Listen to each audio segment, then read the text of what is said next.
ஹரே கிருஷ்ணா. இப்போ நம்ம படித்த ஸ்லோகம் வந்து 7வது அத்தியாயம், பகவத்கீதையுடைய 7வது அத்தியாயம் முதல் ஸ்லோகம்.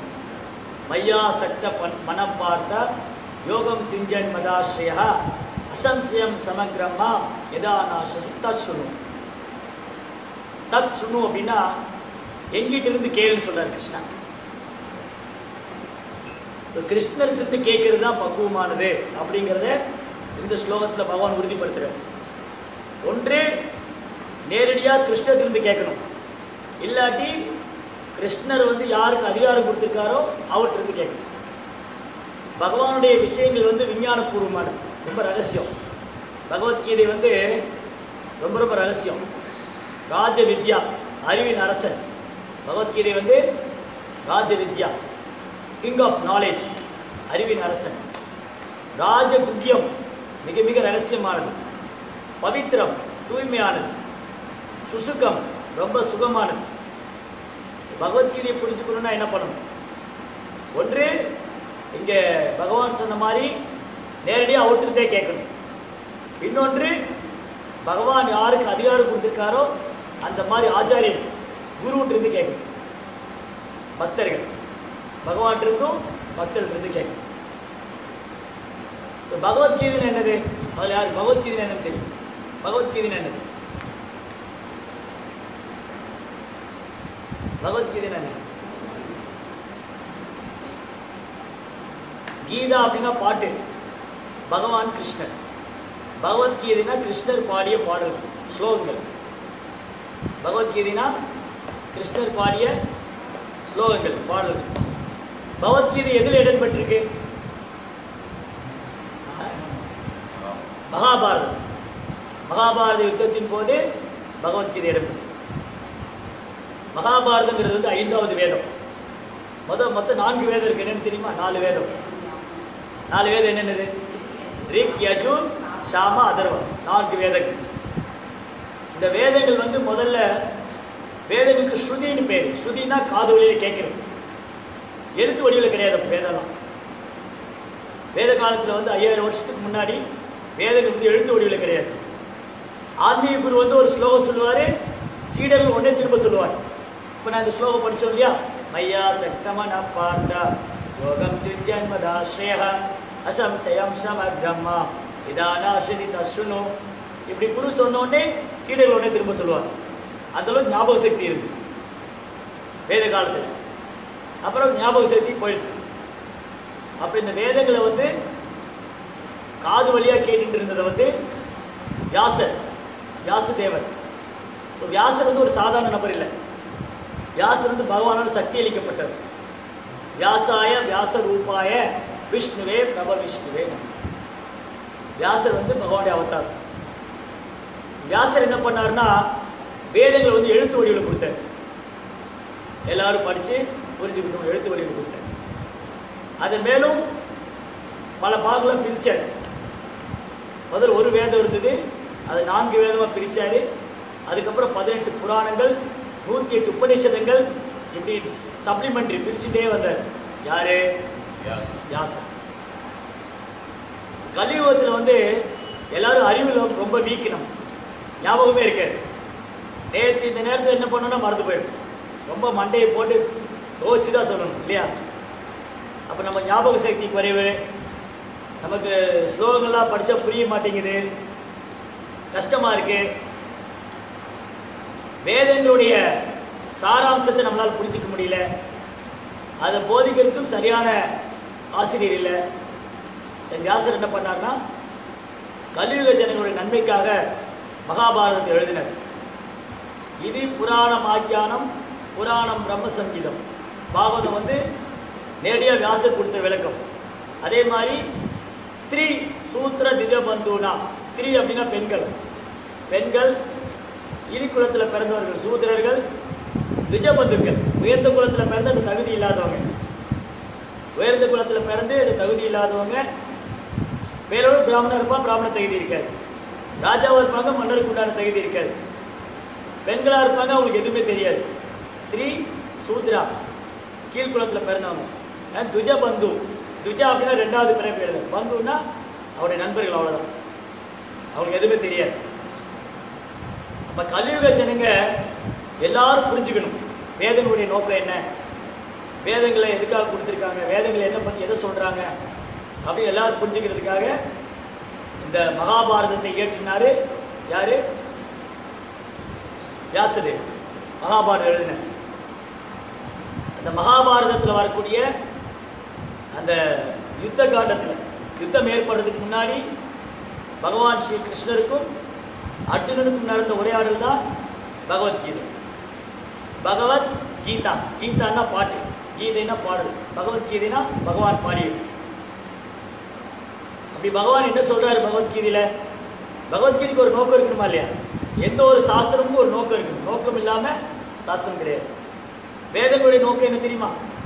வேதங்களுக்கு ஒரு நோக்கம் இருக்கு. எதுக்காக வியாசர் வந்து வேதங்களை தொகுத்தாரு, எழுதினாரு? வேதங்களை அதாவது 3 விஷயம் முக்கியமாக வேதத்தில்: கர்மகாண்டம், ஞான காண்டம், உபாசன காண்டம். கர்ம காண்டம்னா எது நல்ல செயல், எது தீய செயல், புண்ணியம் தரக்கூடிய செயல், அது செயல் எப்படி பண்ணணும், ஒரு வேலை எப்படி பண்ணுறது, அந்த செயல் வந்து நல்லதா கெட்டதா, அந்த செயல் மூலமாக எப்படி நம்ம புண்ணியத்தை சேர்த்துக்கிறது, இது வந்து என்னது கர்ம காண்டம். ஞான காண்டம்னா சாஸ்திரங்களை படித்து அறிவு வளர்த்துக்கிறது. ஞானா மீன்ஸ் நாலேஜ், அறிவு வளர்த்துக்கொள்வது ஞான காண்டம். உபாசன காண்டம் அப்படின்னா வழிபாடு செய்யணும். யாரை வழிபடணும், எதுக்காக வழிபடணும், என்னென்ன வழிபாட்டு முறைகள் இருக்குது, என்னென்ன வழிபாடு நமக்கு என்னென்ன பலன் கொடுக்கும், இந்த மாதிரி நிறைய வழிபாட்டு முறைகள். மொத்தம் எத்தனை இருக்குது, எத்தனை காண்டம் இருக்குது? 3 காண்டம். என்னென்னது?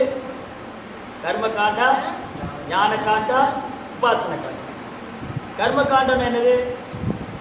செயலோட பலன், என்ன செயல் பண்ணணும், அதனால் எனக்கு என்ன பலன் கிடைக்கும். பாவ செயல் என்ன, புண்ணிய செயல் என்னது, புண்ணிய செயல் பண்ணி எப்படி பலனை அனுபவிக்கிறது. 2வது ஞான காண்டா, எப்படி அறிவு வளர்த்துக்கிறது, அறிவு வளர்த்துட்டு இறுதியில் மோட்சத்தை அடையிறது. வேதத்தில் வந்து 4 முக்கியமான விஷயங்கள் வியாசர் கொடுத்துருக்காங்க: தர்மா, அர்த்த, காமா, மோக்ஷா. தர்மா அப்படின்னா நம்ம என்ன செயல் பண்ணுறோம், நம்முடைய தர்மம் என்ன. நான் வந்து வியாபாரியா, நான் வந்து தொழிலாளியா, இல்லை நான் வந்து ஒரு பிராமணனா, இல்லை நான் ஒரு நிர்வாகியா, அரசால் வரும். 4 தர்மம் இருக்குது. பிராமண தர்மம், சத்திரிய தர்மம், வைஷ்ய தர்மம், சூத்திர தர்மம்.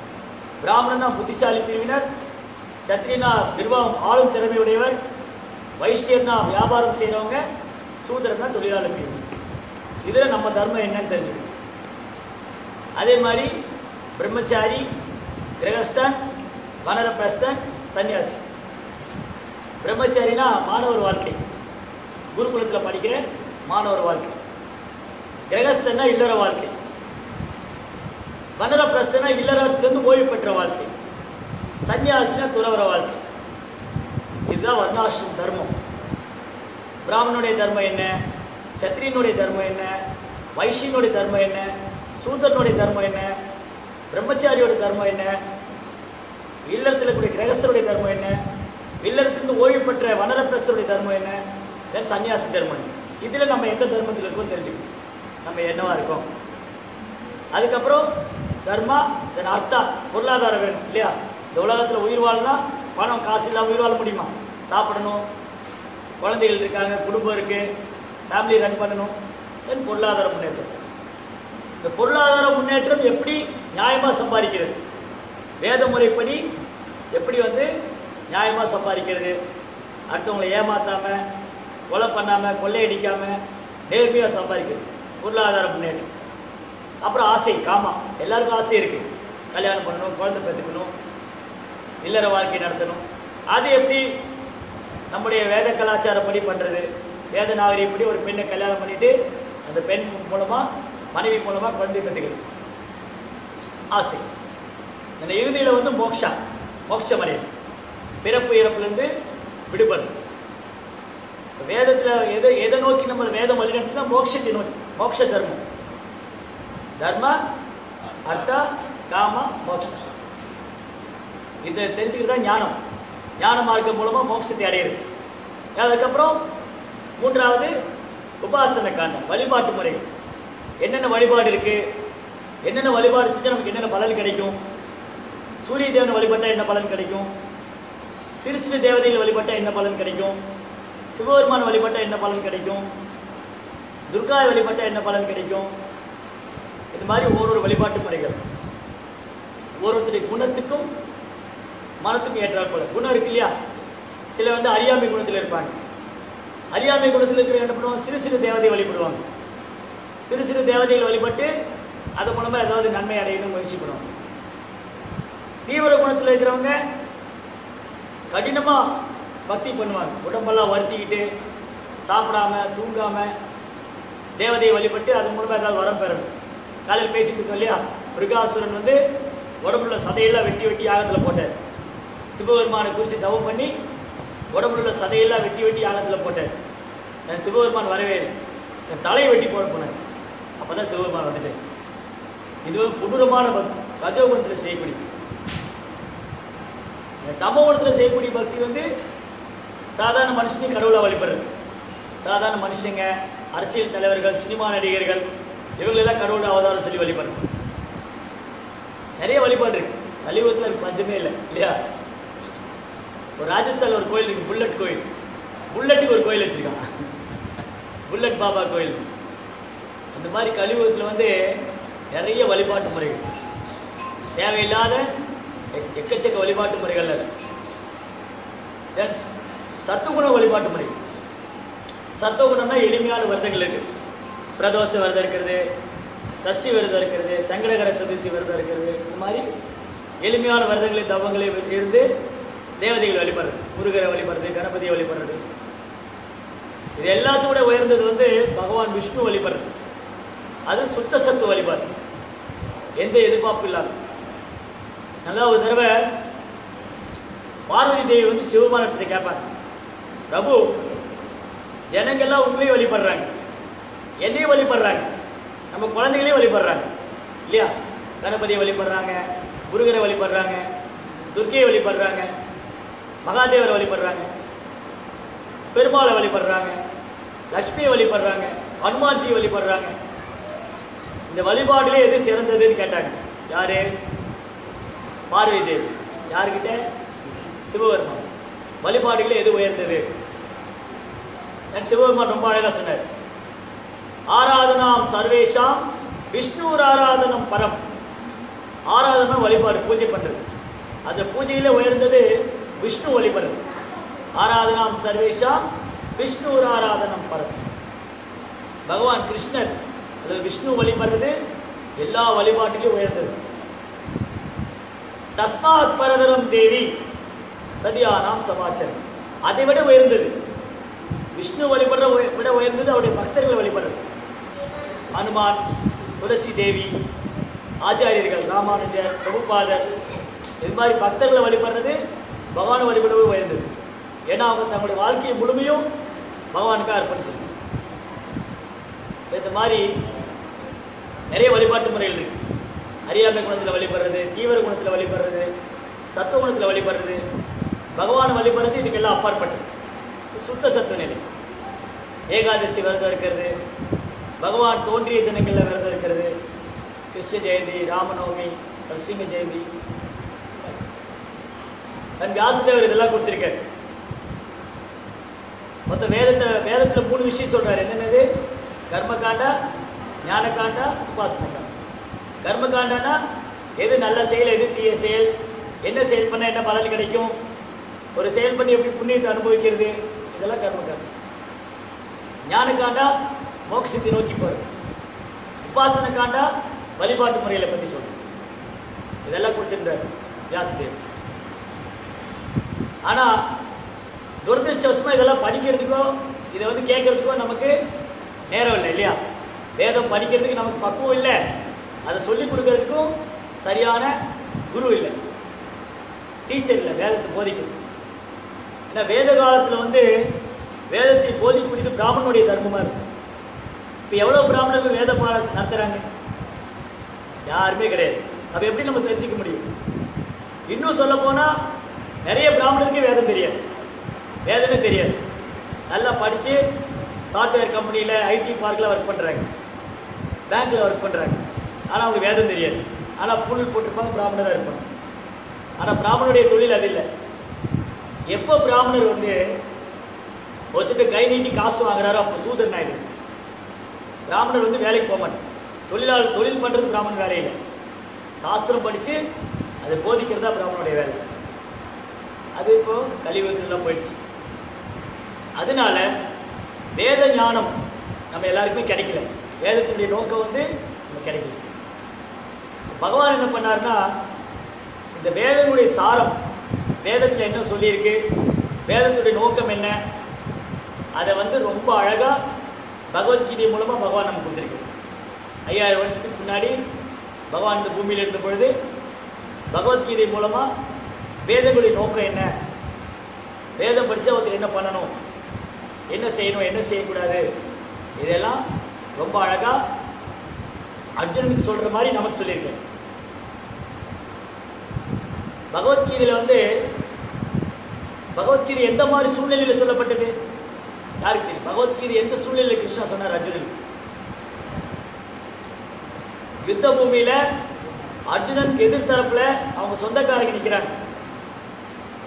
பிதாமகர் பீஷ்மதேவர், குரு துரோணாச்சாரியர், குருவுடைய புத்திரன் அஸ்வத்தாமன், சகுனி, சகோதரன் துரியோதனன், துச்சாசனன், 100 பேர் நண்பர்கள், உறவினர்கள், இவங்கெல்லாம் எதிரணியில் இருக்காங்க. யாருக்கு எதிராக? பாண்டவர்களுக்கு எதிராக. இப்போ இவங்க யார் கூட சண்டை போட்டு கொல்லணும்? சொந்தக்காரங்களே கொல்லணும். இந்த மாதிரி ஒரு சூழ்நிலை அர்ஜுனன் இருக்கார்.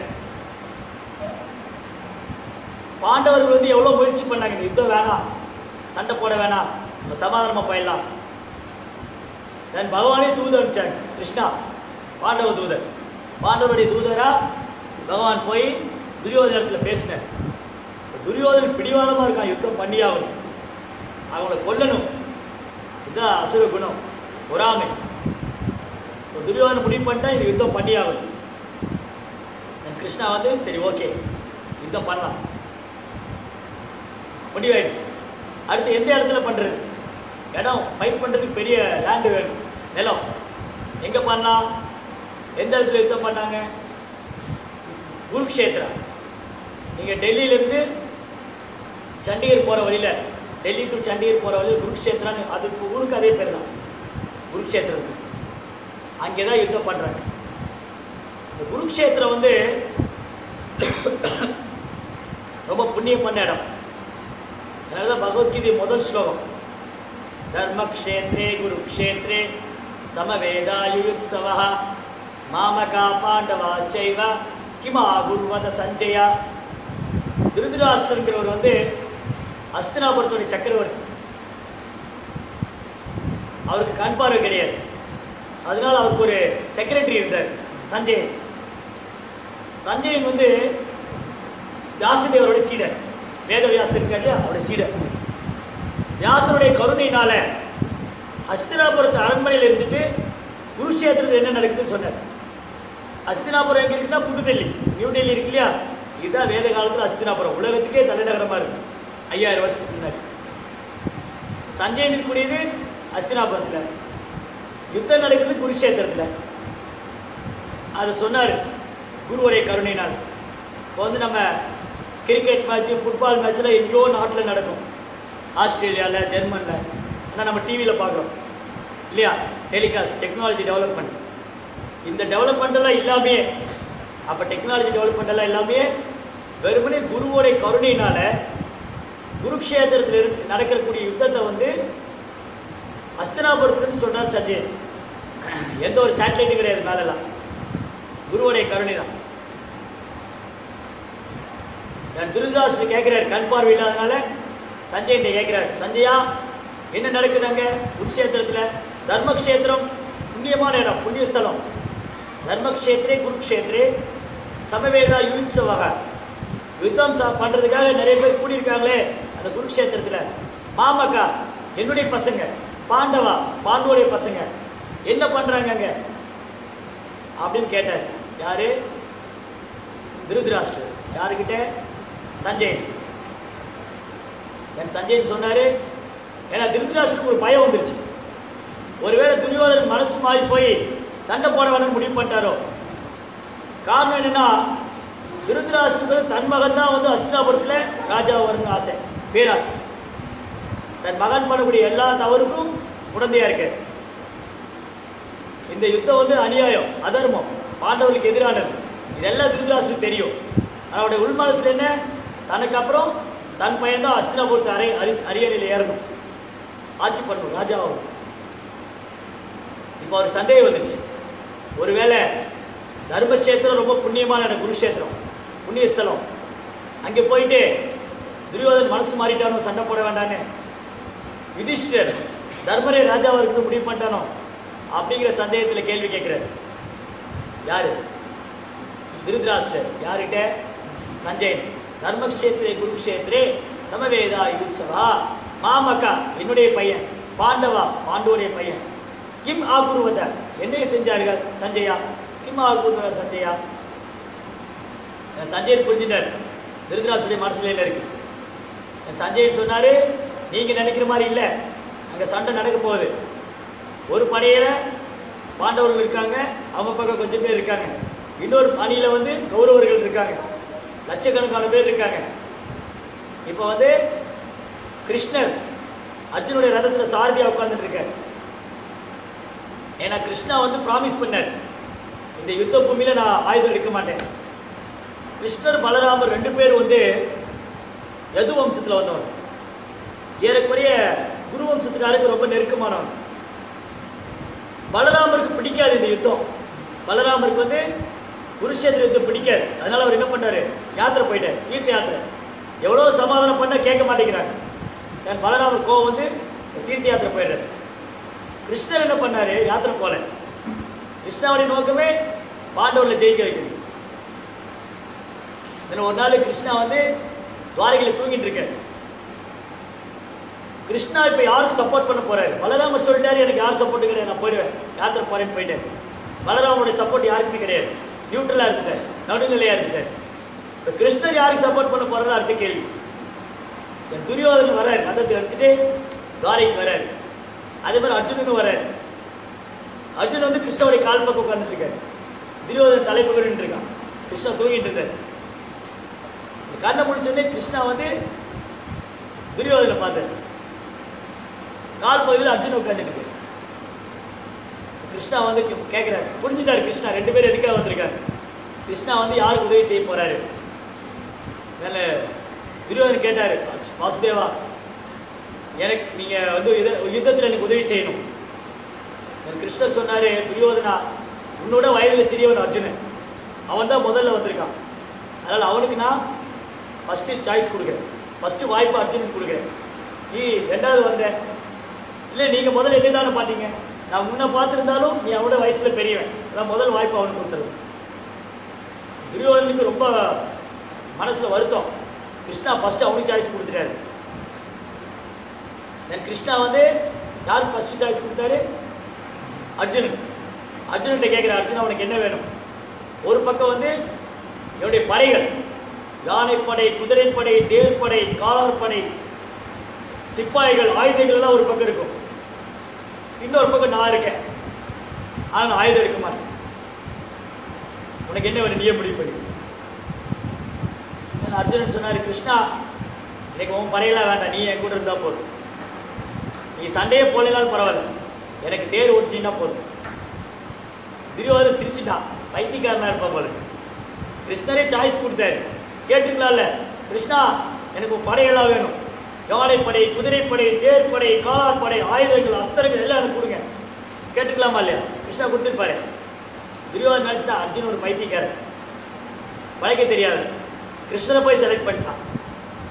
என்ன துரியோதனை கேட்டார், துரியோதனன் உனக்கு என்ன வேணும்?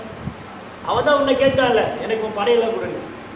ஓகே, அப்படியே ஆகட்டும், என் படைகள்லாம் உன் பக்கம் இருக்கு. யானைப்படை, குதிரைப்படை, தேர்ப்படை, காலார்படை, ஆயுதங்கள், வீரர்கள் எல்லாம் உன் பக்கம் இருப்பாங்க. தென் துரியோதனுக்கு ரொம்ப சந்தோஷம், திரும்பி வந்துட்டான். கிருஷ்ணா அர்ஜுனன்ட்ட கேட்டார், என்ன அர்ஜுனன் எப்படி பண்ணிட்டேன்? நான் தான் உனக்கு வாய்ப்பு கொடுத்தேன்ல, என் படைகள்லாம் நீ எடுத்துட்டு இருக்கலாமே, ஏன் என்ன போய் செலக்ட் பண்ண?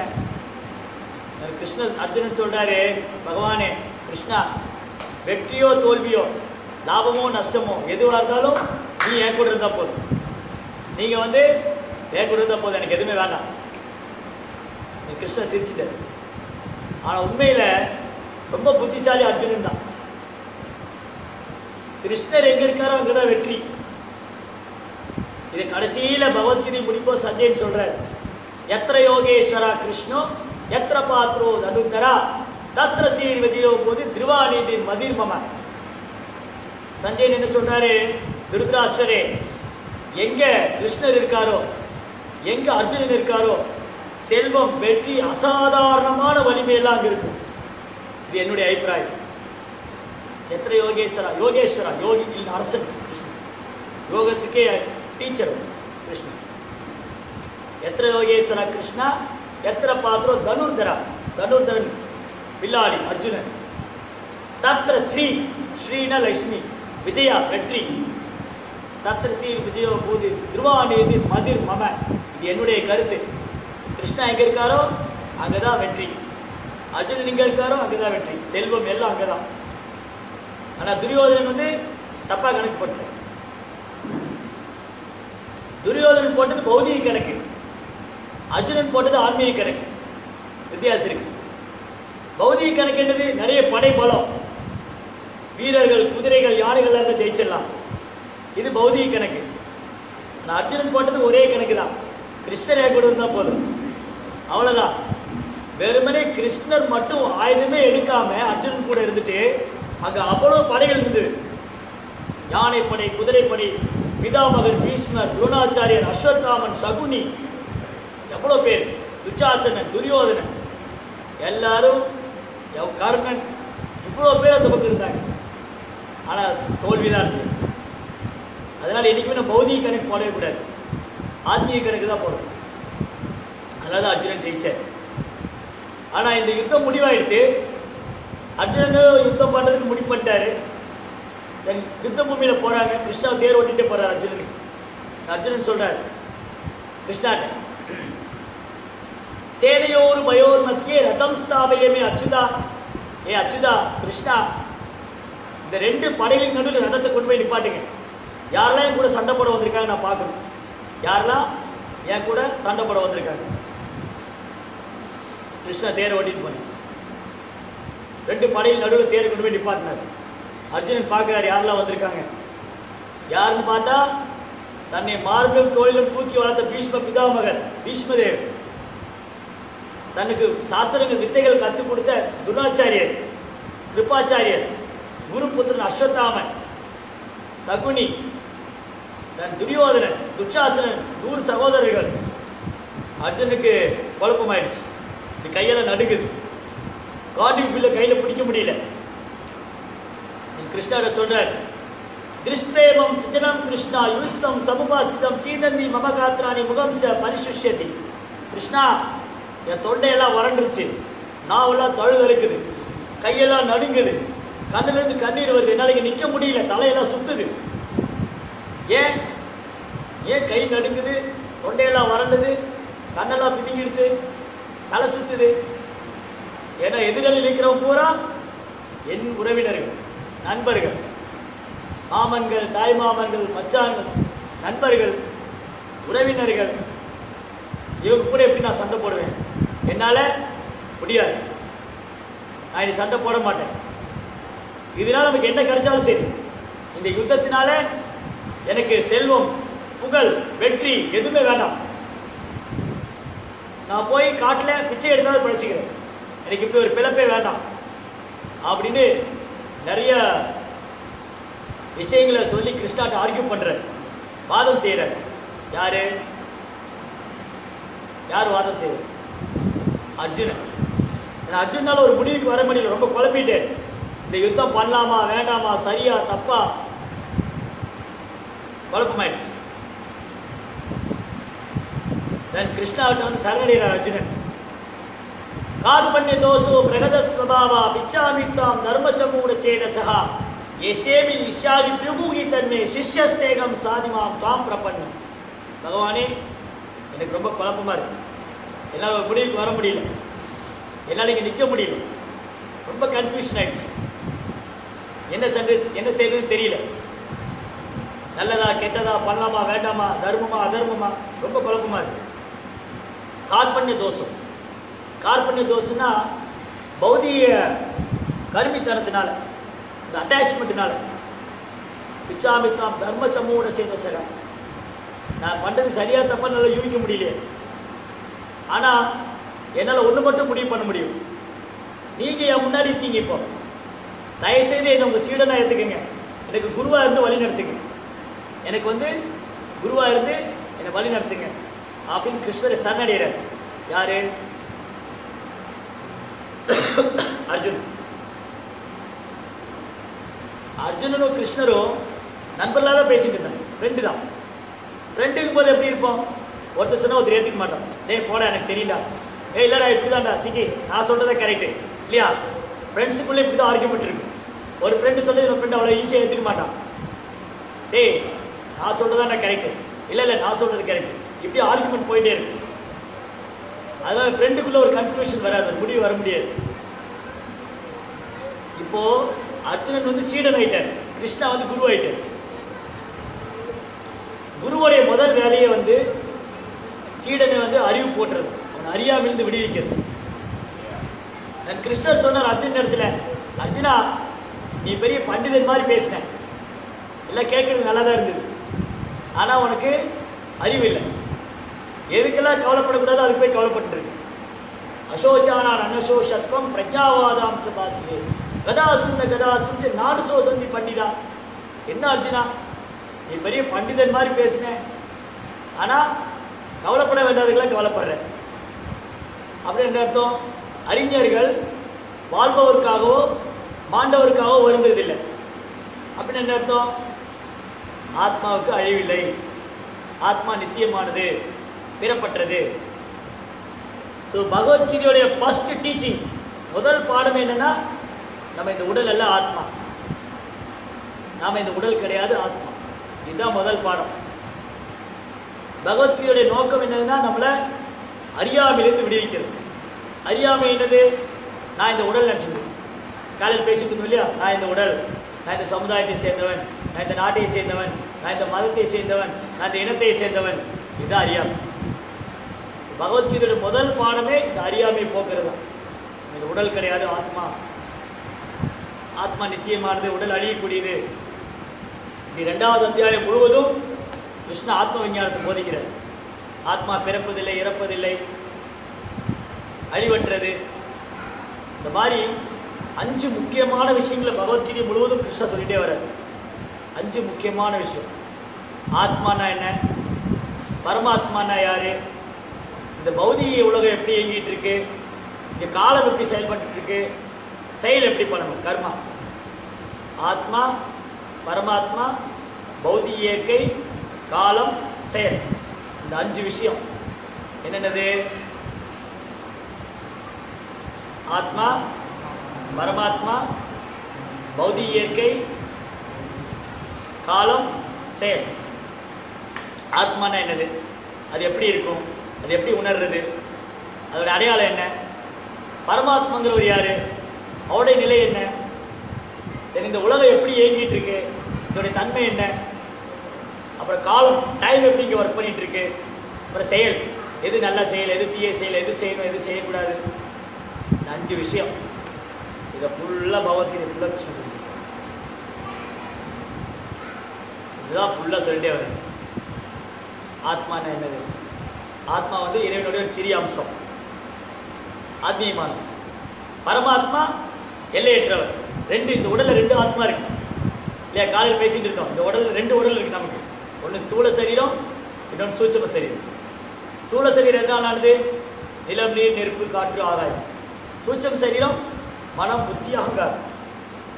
இதை தாண்டி இந்த உடலில் ஆத்மா இருக்கு. இந்த ஆத்மா கூடயே பகவான் பரமாத்மாவாக இருக்கார். ராஜாவோட கதை படித்தோம் இல்லையா, ராஜா 4 மனைவி வச்சிருந்தார், முதல் மனைவி மறந்தே போயிட்டார், அதுதான் பகவான் பரமாத்மா. ஸோ பரமாத்மா எப்போ நம்ம கூட இருக்கார், ஆனால் மறந்து போயிட்டோம். முதல்ல நம்ம ஆத்மாங்கிறதே மறந்து போயிட்டோம். அப்புறம் எங்கே பரமாத்மா ஞாபகப்படுத்திக்கணும் இல்லையா? நம்ம ஜீவாத்மாங்கிறதே நம்ம மறந்து போயிட்டோம். நம்ம இந்த உடல் நினச்சிருந்தோம், என்னுடைய கை, என்னுடைய காலு, என்னுடைய வாட்சு, என்னுடைய அப்போ என்னுடையதுங்கிறது எது? ஆத்மா இல்லையா? அதை நம்ம மறந்து போயிட்டோம். ஃபஸ்ட்டு வந்து கிருஷ்ணா ஆத்மவின் தத்துவத்தை போதிக்கிறார். ரெண்டாவது பரமாத்மா அல்லது விபு ஆத்மா. விபு ஆத்மானா எல்லையற்றவர். இப்போ இந்த உடல் இருக்கு, என் உடம்புல நான் ஒரு ஆத்மா இருக்கு, உங்கள் உடம்புல நீங்கள் ஒரு ஆத்மா. இது மாதிரி ஒவ்வொருத்தர் உடம்புலையும் ஒரு ஆத்மா இருக்கு. இவர் உடம்புல ஒரு ஆத்மா, அவரோட ஒரு உடம்புல ஒரு ஆத்மா, இவர் உடம்புல ஒரு ஆத்மா, இவங்க இப்படி ஒரு உடம்புலையும் ஒரு ஆத்மா இருக்கு. பட் கிருஷ்ணா அவர் பரமாத்மா எல்லோரு இதயத்திலையும் இருக்காரு. என் இதயத்தில், உங்கள் இதயத்தில், அவங்க இதயத்தில், எல்லாரும். இப்போ நான் என்ன நினைக்கிறேங்கிறது எனக்கு மட்டும் தான் தெரியும், நீங்கள் என்ன நினைக்கிறது உங்களுக்கு மட்டும் தான் தெரியும். ஆனால் நம்ம எல்லாரும் என்ன நினைக்கிறது பகவானுக்கு தெரியும். அதான் விபு, எல்லையற்றவர், விபு ஆத்மா. நம்ம அணு ஆத்மா. நம்ம வந்து அணு ஆத்மா, கிருஷ்ணா வந்து விபு ஆத்மா அல்லது பரமாத்மா. நம்ம இந்த உடலில் மட்டும்தான் இருக்கும், என் உடம்புல நான் மட்டும்தான் இருக்கேன். ஆனால் கிருஷ்ணா எல்லாரும் கூட இருக்காரு. எங்கெல்லாம் உயிர்வாளிகள் இருக்கோ அங்கே எல்லாம் கிருஷ்ணன். ஈஸ்வரா, ஈஸ்வரா சர்வபூதானா, எல்லா உயிர்வாளி இதயத்திலையும் ஈஸ்வரா சர்வபூத ஹிருதேசி அர்ஜுன ஜிஷ்டதி. கிருஷ்ணா ரொம்ப அழகாக சொல்கிறார், அர்ஜுனா நான் எல்லா உயிர்வாளி இதயத்திலையும் பரமாத்மாவாக இருக்கேன். ராமன் சர்வபூத யந்திர ரூடானி மாயா. யந்திரா மீன்ஸ் மெஷின். டக் டக் டக் டக் டக் மெஷின் ஓடிக்கிட்டே இருக்கு இல்லையா? அந்த மாதிரி இந்த உடம்பு எந்திர மாதிரி இயங்கிக்கிட்டே இருக்கு. அடிக்கடி ரிப்பேர் ஆகுது, சரி பண்ணுறோம், நான் பழைய மிஷின் ஆகிடுது, கொடுத்துட்டு புதிய மிஷின் வாங்க. அந்த மாதிரி தான் இந்த உடம்பு. கிருஷ்ணா வந்து ஆத்மா பற்றி சொல்கிறாரு, பரமாத்மா பற்றி சொல்கிறாரு. காலம், செயல், எது நல்ல செயல், எது தீய செயல், எது பண்ணணும், எது பண்ணக்கூடாது, டைம், டைம் பற்றி சொல்லி ஒன்று தான் சொல்லிட்டே வர்றாரு.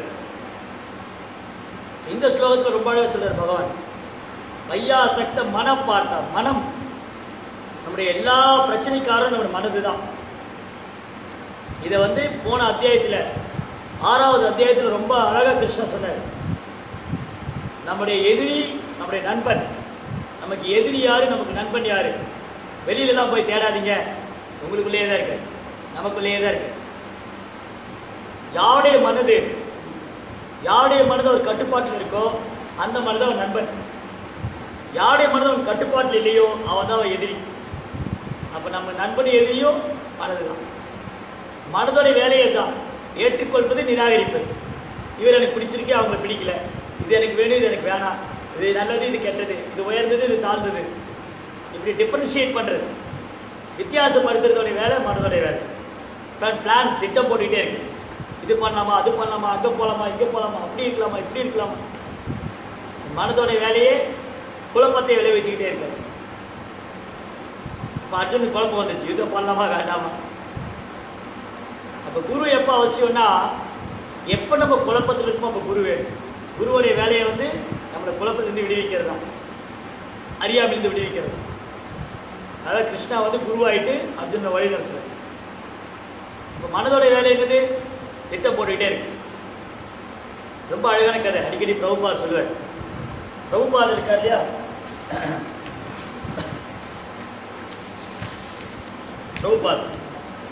பிரபுபாதுடைய குரு வந்து சில பக்தி சித்தாந்த சர்ச்சை தாக்கும். இவர் அடிக்கடி நிறைய குட்டி கதையெல்லாம் சொல்லுவார். சின்ன சின்ன கதை சொல்லி அது மூலமாக நிறைய தத்துவங்களை சொல்லுவார். ஒரு நாள் ஒரு ஊரில் ஒரு பிராமணர் இருந்தார். அந்த பிராமணர் ரொம்ப ஏழை, பரம ஏழை. வீடெல்லாம் மழை வந்தால் ஒழுகும், நல்ல சாப்பாடு கிடையாது, நல்ல துணிமணி கிழிஞ்ச ட்ரெஸ் தான் போட்டிருந்தார். அவருக்கு பணக்காரன் ஆகணும்னு ஆசை. அது திடீர் பணக்காரன், திடீர்னு பணக்காரன் ஆகணும்னு ஆசை. அப்போ அந்த ஊருக்கு ஒரு யோகி வந்தார். ஒரு யோகி, அவர் நிறைய அற்புதங்கள்லாம் பண்ணுறார். இந்த யோகி வந்தோடனே இந்த பிராமணர் இந்த யோகிகிட்ட போனார். யோகிகிட்ட போய், சார் நீங்கள் பெரிய யோகியாச்சு இல்லையா, நீங்கள் நிறைய அற்புதங்கள்லாம் பண்ணுறீங்க கேள்விப்பட்டேன். நான் ரொம்ப கஷ்டப்படுறேன், வறுமையில் இருக்கேன், நல்லா சாப்பிட்டு பல நாள் ஆச்சு, நல்ல துணி போட்டு பல நாள் ஆச்சு, நல்ல வீடு கிடையாது, என்னை எப்படியாவது பணக்காரன் ஆக்கிடுங்க அப்படின்னு கேட்டுக்கிட்டேன். எனக்கு யோகி சொன்னார், சரி நான் வந்து உனக்கு ஒரு குட்டிச்சாத்தா கொடுக்குறேன். குட்டிச்சாத்தா இருக்குல்ல, சினிமாலாம் பார்த்துருப்பீங்க, ரொம்ப ஃபாஸ்ட்டாக வேலை செய்யுது. நான் வந்து உனக்கு ஒரு குட்டிச்சாத்தா கொடுக்குறேன், அதை கூட்டின்னு போ. நீ என்ன கேட்டாலும் கொடுக்கும், நீ என்ன கேட்டாலும் கொடுக்கும். ஆனால் ஒரு கண்டிஷன், அதுக்கு வேலை கொடுக்கல உன்னை தொந்தரவு பண்ணும், உன்னை கொண்டுடுவேன், சாப்பிட்டுடுவேன்னு பயமுறுத்து. எனக்கு பிராமணர் சொன்னார், எனக்கு நிறைய வேலை இருக்குது, இந்த குட்டிச்சாத்தை நான் உட்கார விட மாட்டேன், வேலை கொடுத்துக்கிட்டே இருக்கு. கூட்டின்னு வந்தார். கூட்டின்னு வந்துட்டு வீட்டுக்கு கூப்பிட்டு வந்தார். குட்டிச்சாத்தான் கேட்டுது, எனக்கு என்ன வேலை இருக்கு, நான் என்ன பண்ணணும்? எனக்கு சொன்னார், பாரு இந்த வீடு ரொம்ப பழசு, இது ஒரு அரண்மனை ஆக்கிடு, பெரிய அரண்மனை ஆகணும், பேலஸ் ஆகணும். குட்டிச்சாத்தான் ஃபாஸ்ட்டாக வேலை பண்ணி அந்த வீட்டை ஒரு பெரிய பேலஸ் ஆக்கிடுச்சு, அரண்மனை ஆயிடுச்சு. எனக்கு ரொம்ப ஆச்சரியம். யோகி சொன்ன மாதிரியே குட்டிச்சாத்தான் பயங்கர ஆக்டிவாக இருக்குது, நல்லா வேலை செய்யுது. இந்த பழைய வீட்டை கூரையெல்லாம் பிஞ்சு போனி மழை வந்து ஒழுகிற வீட்டை ஒரு பெரிய மாளிகை, பேலஸ், அரண்மனை ஆக்கிடுச்சு. கேட்டார் குட்டிச்சாத்தான், அடுத்து என்ன வேலை, அடுத்து என்ன பண்ணணும்? எனக்கு நல்ல ட்ரெஸ்ஸு கிடையாது, பழைய ட்ரெஸ்ஸு போட்டிருக்கேன், பாரு எல்லாம் கிழிஞ்சிருக்கு, புது ட்ரெஸ்ஸு வேணும். ஒரு பெரிய செல்ஃபு பீரோ நிறைய ட்ரெஸ்ஸு, புது புது ட்ரெஸ்ஸு, விதவிதமான ஆடைகள். போதுமா இது உனக்கு? இவ்வளோ ட்ரெஸ்ஸா? ஃப்ராக்சர் ஆஃப் செகண்ட், வித்தின் மினிட்ல அப்படி ஏற்பாடு பண்ணிடு. ஃபுல் ட்ரெஸ், ஃபுல் செட்டு வந்துடுச்சு. அடுத்து என்ன பண்ணணும்? எனக்கு வந்து நல்லா சாப்பிட்டு ரொம்ப நாள் ஆச்சு, பழைய சாப்பாடு தான் சாப்பிட்றேன். எனக்கு பூரி, அல்வா, சமோசா, ரசகுல்லா, இந்த மாதிரி விதவிதமான பலகாரம்லாம் வேணும். குட்டிச்சாத்தான் ஃபாஸ்ட்டாக போச்சு. அப்படி ஒரு பெரிய பிளேட்டு நிறையா கழுத்து வரைக்கும் சாப்பிட போதுங்கிற அளவுக்கு பூரி, அல்வா, சமோசா, ரசகுல்லா எல்லாம் வந்துடுச்சு. சாப்பிடு. சாப்பிட்டா திருப்தியாக கழுத்து வரைக்கும் சாப்பிட்டேன். அடுத்து என்ன வேணும் உனக்கு? வேலை கொடு, இல்லை உன்னை கொண்டுடு வேணாம். இரு வேலை இருக்கு, பாரு நான் நகையே போட்டுக்கல, கையில் பிரேஸ்லெட் இல்லை, மைனர் செயின் கிடையாது, மோதிரம் கிடையாது, ரொம்ப கஷ்டமாக இருக்குது. பீரோ பணத்தில் பணமே இல்லை வீட்டில். என்னோட பீரோ ஃபுல்லாக வாட்சு, செயின், மோதிரம், கோல்டு எல்லாமே, gold watch, minor chain, bracelet, ஃபுல்லாக money, currency, dollar, gold biscuit, ஃபுல்லாக பீரோ ஃபுல்லாக அடிக்கணும். எனக்கு அப்படியே ஆச்சரியம், சந்தோஷம். அழகான வீடு, விதவிதமான ஆடைகள், ஆபரணங்கள், நல்ல உணவு, இன்னும் ஆசை தீரல. குட்டிச்சாத்தான் கேட்டது, அடுத்தது என்ன பண்ணும்? உன்னை கொண்டுடு வேணாம். யோசிச்சா என்ன வேணும் அடுத்தது? வீடு வந்தாச்சு, ட்ரெஸ்ஸு வந்தாச்சு, ஆபரணங்கள்லாம் வந்தாச்சு, சாப்பாடு வந்துடுச்சு. சொல்லு அடுத்தது. எனக்கு 1000 ஏக்கர் நிலம் வேணும். 1000 ஏக்கர் நிலம். ஃபாஸ்ட்டாக போய் நிலம் ரெடி, இந்த உன் பேரில் 1000 ஏக்கர் நிலம். அடுத்து என்ன பண்ணும்? இவனுக்கு என்ன சொல்கிறது தெரியல. சொல்லு, இல்லை உனக்கு கொண்டுடுவேனா? திடீர் நீ போய் அந்த 1000 ஏக்கரையும் வந்து ஃபார்ம் பண்ணு, வேலை பண்ணு. போய் குட்டிதான் ஃபாஸ்ட்டாக வேலை பண்ணி எல்லாம் உழுது பயிராக்கி தண்ணியெல்லாம் விட்டுட்டு ஓடி வந்துடுச்சு. ஃப்ராக்சர் ஆஃப் செகண்டில் நடக்குது. பாரு, நீ நிலம் கேட்ட, நிலம் இருக்குது, உழுதாச்சு, பயிர் போட்டாச்சு, தண்ணி விட்டாச்சு. அடுத்து என்ன பண்ணும்? நீ என்ன பண்ண தெரியல. இனி என்ன வேணும்? நிலம் இருக்குது, வீடு, சொத்து எல்லாம் இருக்குது. ஏய் சொல்லு, இல்லை உன்னை கொண்டு நான் கழுத்து பிடிச்சிருச்சு, உன்னை கொண்டு குறவழி நசுக்கிற வேணும். சொல்லு அடுத்து என்ன வேணும்? இவர் ஓடி வர்றார், அந்த யோகிட்ட பிராமணர் ஓடி வர்றார், கதையிட்டு வர்றார். யோகி கேட்குற, என்னப்பா நல்லா இருக்கியா? நீ கேட்குறதெல்லாம் கொடுக்குதா? ஐயா சாமி, ஆளை விடுங்க, என்னை பழையபடி ஆக்கிடுங்க. நான் ஏழையாக இருக்கப்போ நிம்மதியாக வாழ்ந்தேன். இப்போ எனக்கு சொத்து இருக்குது, நிலம் இருக்குது, மாளிகை பங்களா இருக்குது, பங்களா பூரா பணம் இருக்குது, நிம்மதி போச்சு. என் குரவழி பிடிச்சி நெருக்கிது, ஒன்று கொண்டுடுவேன். ஏதாவது காப்பாற்றுங்க, என்னை பழையபடி ஆக்கிடுங்க. இந்த குட்டிச்சாத்தான் எனக்கு வேணாம். சொன்னார், நான் தான் முதலே சொன்னேன், இது வேலை கொடுக்கலன்னு உன்னை தொந்தரவு பண்ணும், இதுக்கு வேலை கொடுக்கலன்னா உன்னை தொந்தரவு பண்ணும். என்ன பண்ணுறதையா, நீங்கள் தான் எதாவது செய்யணும். எனக்கு யோகி யோசிச்சார் ஒரு செகண்ட். அப்படியே சரி, நான் உனக்கு ஒரு ஐடியா சொல்கிறேன். நீ உன் வீட்டில் அந்த மாதிரி ஒரு ஏணி வச்சுக்க. ஒரு ஏணி, லேடர் இருக்குது, அது ஏணி இருக்கு இல்லையா, அந்த மாதிரி ஒரு ஏணி வச்சுக்க. குட்டிச்சாத்தானுக்கு வேலை என்னன்னா அந்த ஏணி மேலே ஏறி ஏறி இறங்கணும். அதுதான் பர்மனெண்ட் ஜாப். நிரந்தரமான வேலை என்னது? ஏணி மேலே ஏறி ஏறி இறங்கணும். உனக்கு எதாவது வேலை செய்யணுமா கூப்பிட்டாரு, ஏய் குட்டி தானே இங்கே வா, இந்த பகவத்கீதை எடுத்துட்டு வா.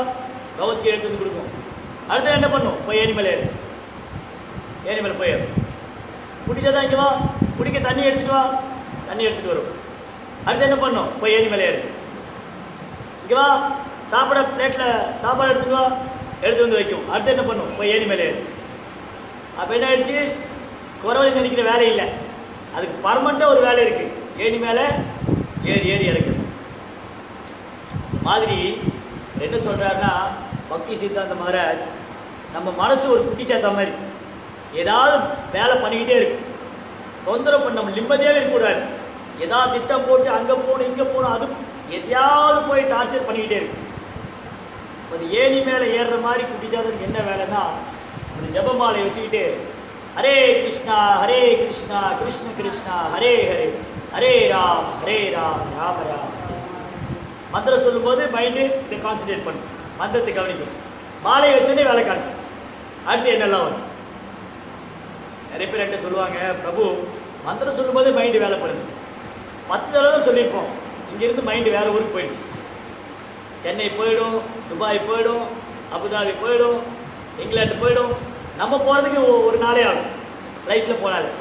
ஆனால் மைண்டு பாருங்கள் இப்படிங்கிற நேரத்தில் போயிடும். ஃப்ராக்சர் ஆஃப் செகண்ட் தான், அவ்வளோ ஃபாஸ்ட்டாக வேகம் பண்ணும், பிரயாணம் பண்ணும்.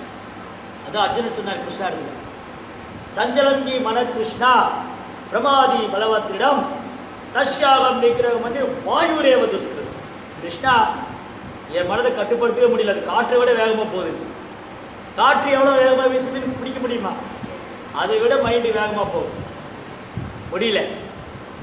கிருஷ்ணா ரொம்ப அழகாக சொன்னார், அசம்சயம் மகாபாகோ, ஏ பலம் பொருந்திய பிழைங்களுடைய அர்ஜுனா, மனோ துர்நிக்கிரகம், மனதை கட்டுப்படுத்துறது ஈஸி இல்லை, ரொம்ப கடினம். ஆனால் முடியும். எப்படி? அப்பியாசேனது கௌந்தேயா வைராக்கியம். அப்பியாசனை தொடர்ந்து பயிற்சி பண்ணுது, ப்ராக்டிஸ் பண்ணிக்கிட்டே இருக்கும். இந்த ஏணி மேலே ஏறி இறங்குற மாதிரி பயிற்சி கொடுத்துக்கிட்டே இருக்கும். தென் வைராக்கியம், எனக்கு இது வேணாம், இது வேணும்.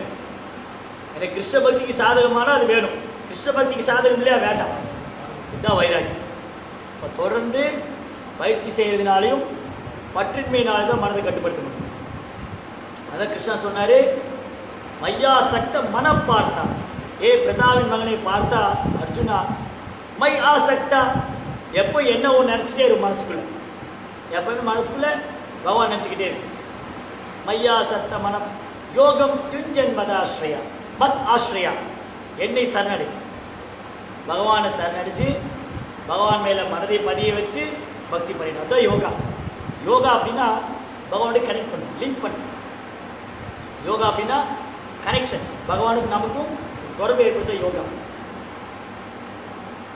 யோகா அப்படின்னா யோகா யுச்சதே, கனெக்ட் பண்ணுறது. யோகா இந்திரிய சம்ஜமா, யோகானாலே மனதை புலன்களை கட்டுப்படுத்தும். மனதை புலன்களை கட்டுப்படுத்தாமல் இந்த உலகத்துக்கு நம்ம சந்தோஷமாக வாழ முடியாது. அப்புறம் ஆன்மீகம் ரெண்டாவது, ஆன்மீக வாழ்க்கை ரெண்டாவது. இந்த உலக வாழ்க்கையில் கூட யார் ஒருத்தருக்கு மனதை புலன்களை கட்டுப்படுத்த முடியல, அவங்க சந்தோஷமாக வாழ முடியாது, கஷ்டப்பட்டுட்டே இருக்கு.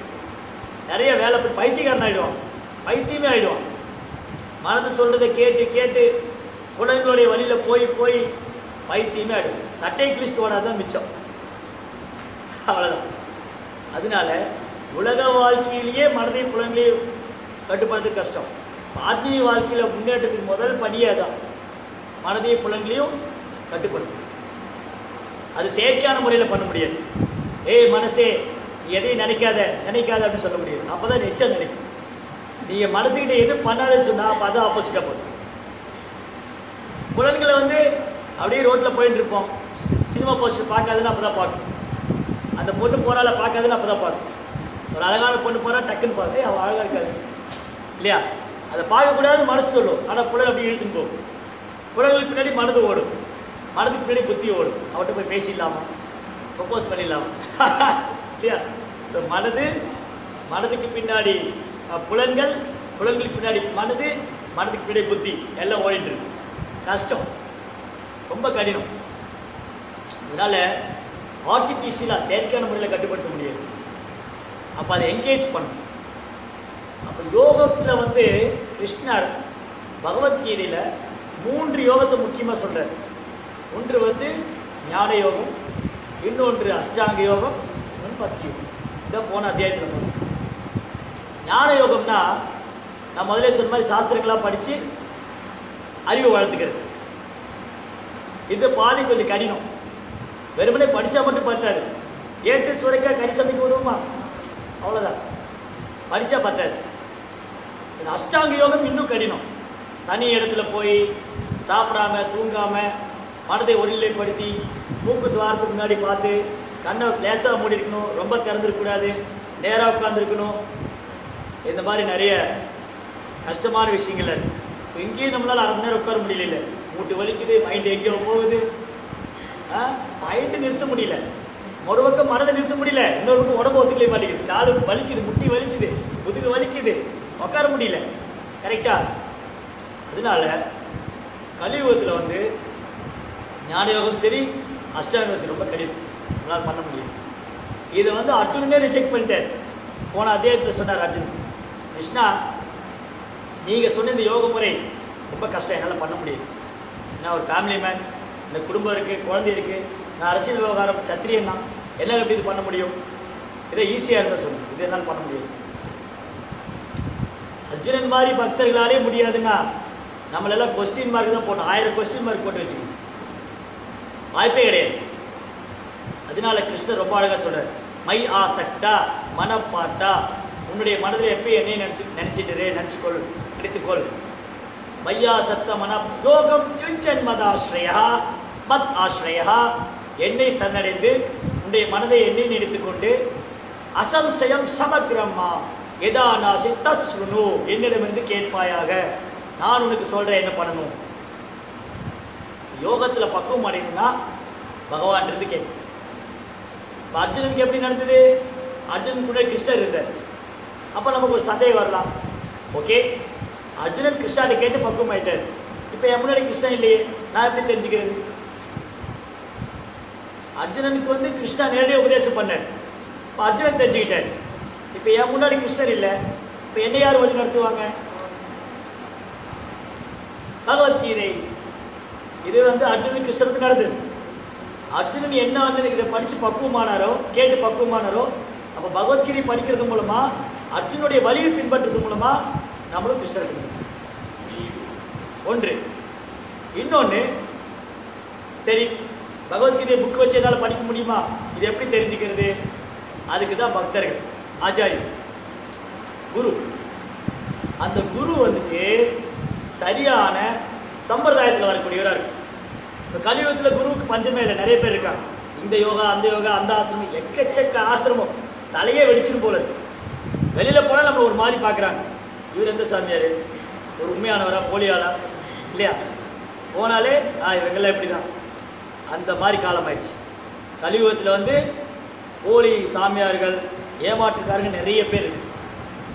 அப்போ ஏன் அடுத்த கேள்வி, ஏன் இந்த மாதிரி இருக்காங்க? சிம்பிள், ஏமாறுறதுக்கு நிறைய பேர் ரெடியாக இருக்காங்க, ஏமாத்துறதுக்கு நிறைய பேர் வராங்க. அதுதான் கலியுகம்.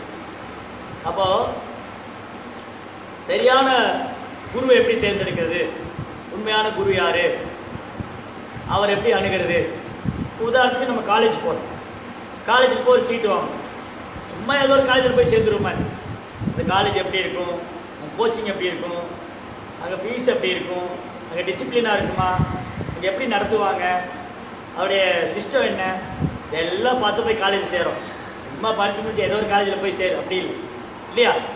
ப்ராப்பராக ஒரு காலேஜ் அப்ரோச் பண்ணி அங்கே நல்ல யார் ப்ரொஃபஸராக இருக்காங்க, யார் லெக்சரராக இருக்காங்க, எந்த மாதிரி எடுக்கிறாங்க, அவங்களுடைய கெப்பாசிட்டி என்ன, அந்த எஜுகேஷன் அங்கே பண்ணால் நம்முடைய பின்னால் நம்ம லைஃப்பில் எப்படி வேல்யூ, அதோடைய வேல்யூ எப்படி இருக்கும், அந்த காலேஜில் படித்தா எனக்கு வேலை கிடச்சிருமா, என்னெல்லாம் ரெக்கக்னைஸ் பண்ணுவாங்களா, இதெல்லாம் பார்த்து தான் போகிறோம்.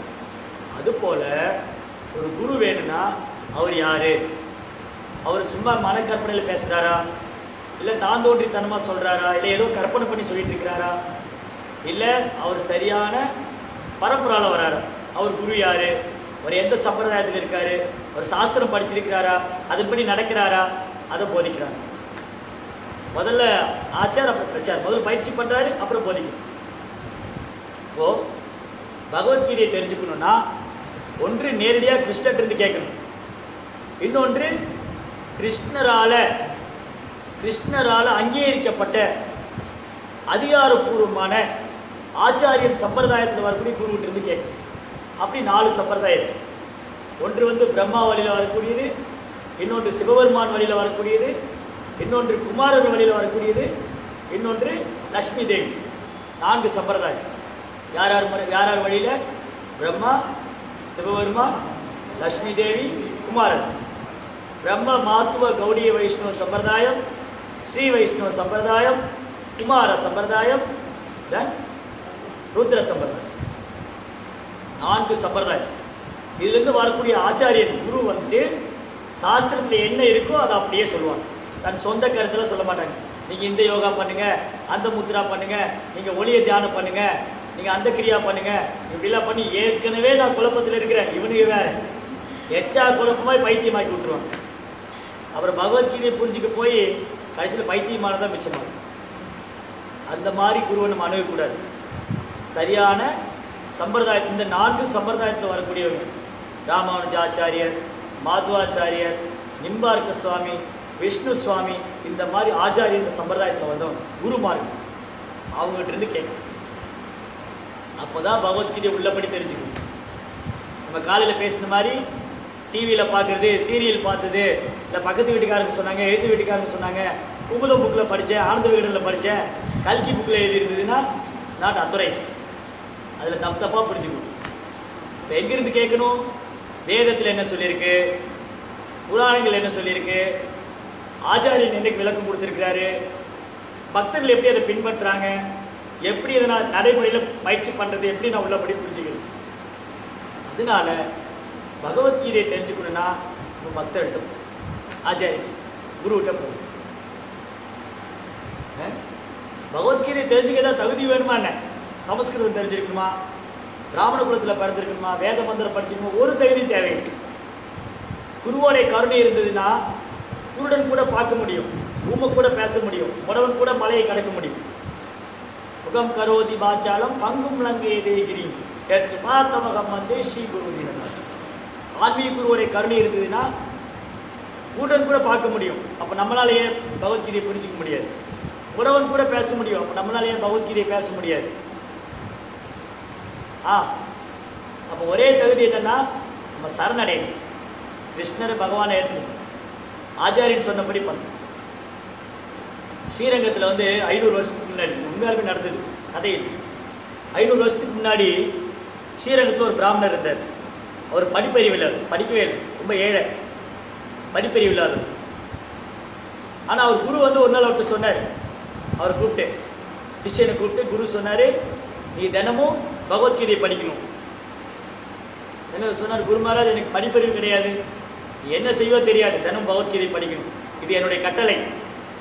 குரு வந்து கட்டளை போட்டார், நீ வந்து தினமும் பகவத்கீதை படிக்கணும்.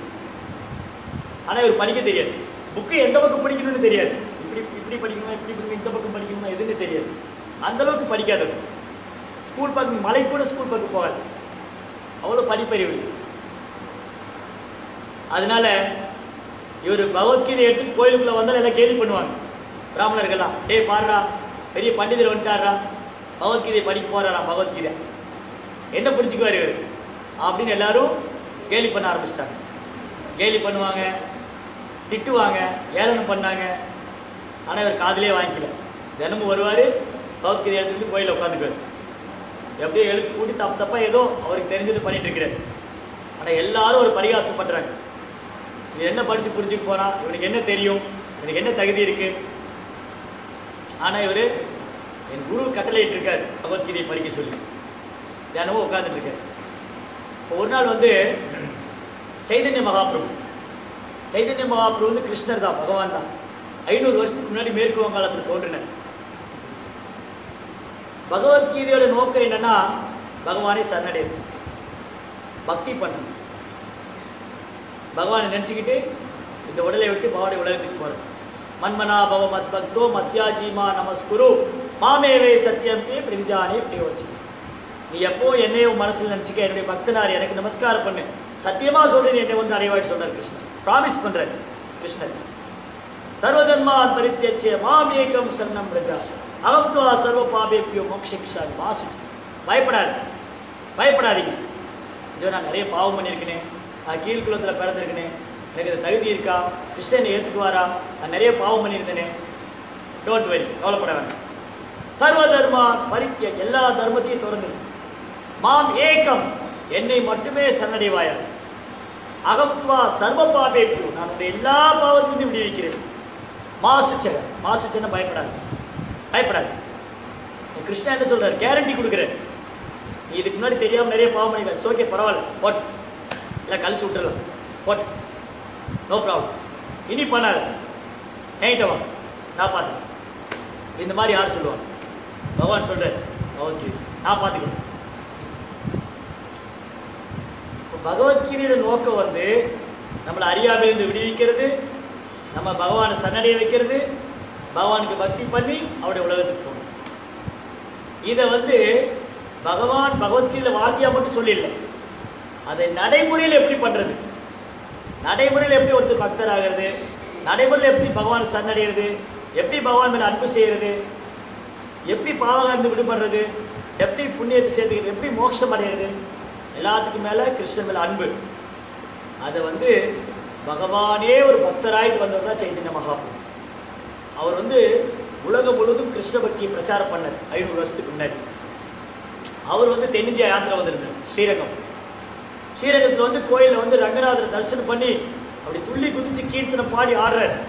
ஹரே கிருஷ்ணா கிருஷ்ண கிருஷ்ணா ஹரே ஹரே, ஹரே ராம ராம ராம ஹரே, அப்படி பாடி ஆடி மயங்கி விழுந்துடுறார். அதுக்கப்புறம் தினமும் வந்து ரங்கநாத தரிசனம் பண்ண வர 4 மாதம் இருந்தார் ஸ்ரீரங்கத்தில் சைதன்ய மகாபிரபு. ஒரு நாள் வரும்போது இந்த பிராமணர் உட்காந்து பகவத்கீதை படிக்கிறார், அழுதுன்னு இருக்கார். பகவத்கீதை இப்படி கையில் வச்சுட்டு அழுகிறார், கேவி அழுகிறார்.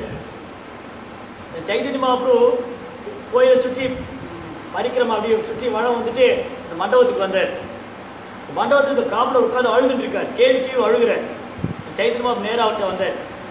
பிராமணரே, ஏன் அழறீங்க, என்ன நடந்தது, எதனால் பகவத்கீதை கையில் வச்சுட்டு அழுதுட்டு இருக்கீங்க? இவரை முகத்தை பார்த்தேன், இந்த பிராமணர் சைதன்ய மகாபிரபு முகத்தை பார்த்தேன். இவரை பார்த்தா என்னை கேலி பண்ண வந்த மாதிரி தெரியல. இதுக்கு முன்னாடி நிறைய பேர் என்கிட்ட வந்திருக்காங்க, என்னை கேலி பண்ணியிருக்காங்க, என்னை பரிகாசம் பண்ணியிருக்காங்க, என்னை அவமானப்படுத்தியிருக்காங்க. இவரை பார்த்தா, இவருடைய முகம் பார்த்தா அந்த மாதிரி கேலி பண்ணாது. உண்மையாலுமே கேட்குறாரு. இவர் சொன்னார், எனக்கு பகவத்கீதையை படிக்க தெரியாது, பகவத்கீதையை வாசிக்கவே தெரியாது, எழுத்து கூட படித்தா எனக்கு புரியாது. ஆனால் இந்த பகவத்கீதையை பார்க்கும்போது எனக்கு அழுக வருது.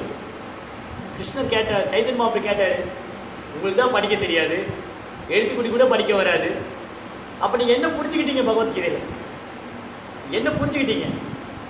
என் குரு மகராஜ், என் குருநாதர் என்கிட்ட சொன்னார், நீ பகவத்கீதையை படினார், அதுக்கு என்ன நான் வச்சுருக்கேன்.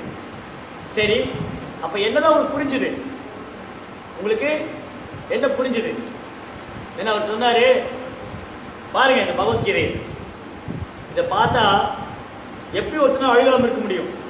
கிருஷ்ணர் வந்து பகவான், பரமபுருஷர், எல்லா இதயத்திலையும் பரமாத்மாவாக இருக்கார், உன்னதமானவர். அவர் போய் தன்னுடைய பக்தன் அர்ஜுனனுக்காக தேர் ஓட்டுறார். எவ்வளோ ஒரு சாதாரணமான வேலை. இந்த காலத்தில் ஒரு மிகப்பெரிய செல்வந்தனை கூப்பிட்டு என் வீட்டுக்கு டிரைவராக வரையன்னு கேட்டால் எப்படி இருக்கு?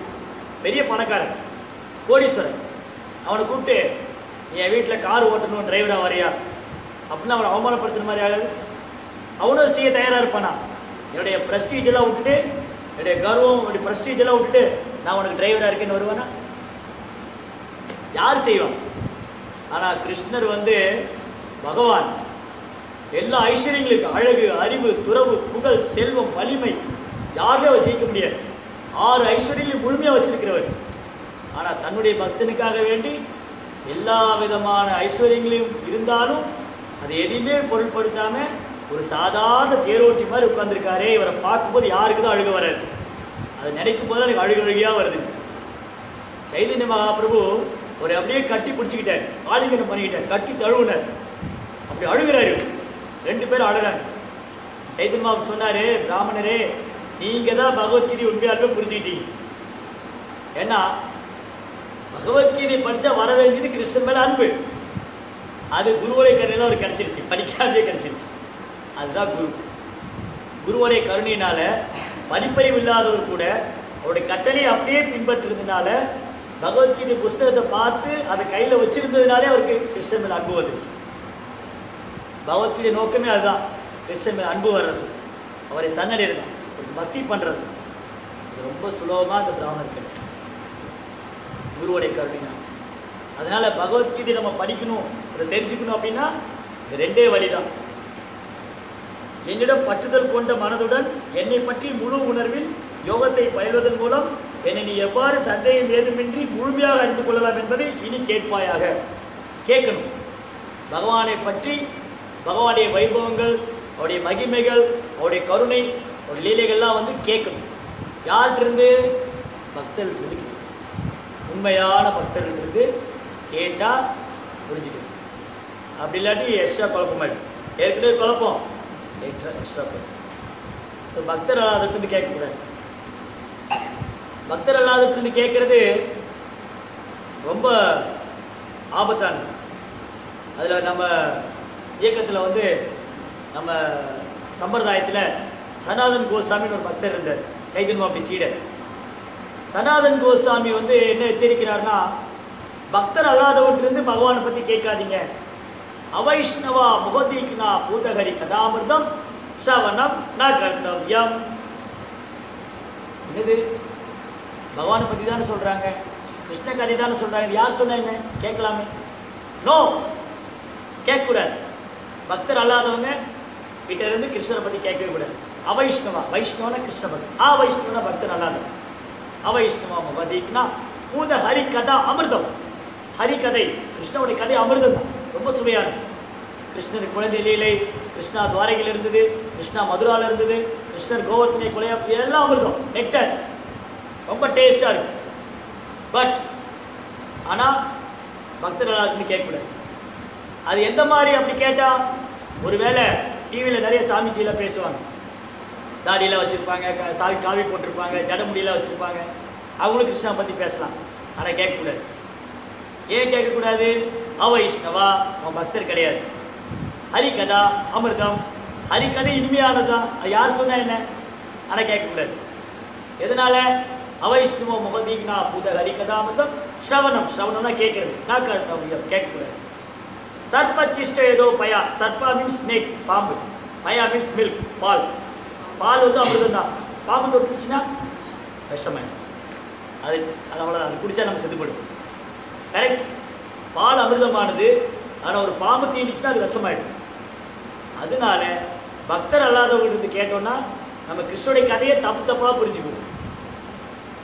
ஏன்னா அவங்களுக்கு கிருஷ்ண லீலைகளை பற்றி முழுமையாக தெரியாது, அவருடைய தாற்பயம் என்னன்னு தெரியாது, அவருடைய தத்துவம் என்னன்னு தெரியாது, அவருடைய மகிமை என்னன்னு தெரியாது.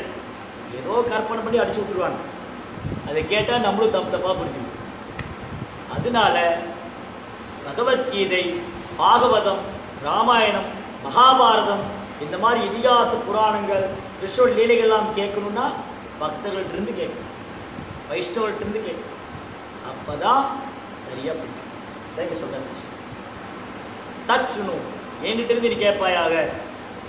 நேரடியாக கிருஷ்ணாட்டிருந்து கேட்கணும், இல்லை கிருஷ்ணர் யாருக்கு அந்த சக்தி கொடுத்துக்கிறோ அவங்ககிட்ட இருந்து கேட்கணும்.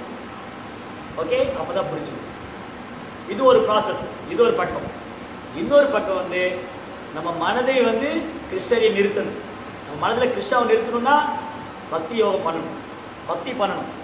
ஹரே கிருஷ்ணா கிருஷ்ண கிருஷ்ணா ஹரே ஹரே, ஹரே ராம் ராம ராம். நாம ஜபம் இருக்கு இல்லையா, நாம ஜபத்தை பண்ணுனா அந்த யோகம் பண்ண பண்ண மனது வந்து கட்டுப்படும். மந்த்ரா மனதை கட்டுப்படுத்தக்கூடியது. இந்த ஹரே கிருஷ்ணா மந்திரத்தை தொடர்ந்து உச்சரிக்கும் போது மனது ஒருநிலைப்பட்டு அந்த பக்தியில் உறுதியாகி நம்ம வந்து அந்த யோகத்தில் பக்குவமாகும் போது தென் படிப்படியாக கிருஷ்ண லீலைகளை பக்தர்கிட்ட இருந்து கேட்கும்போது தெளிவாயிடும். குழப்பமே இல்லை, எல்லா குழப்பமும் போய்டும்.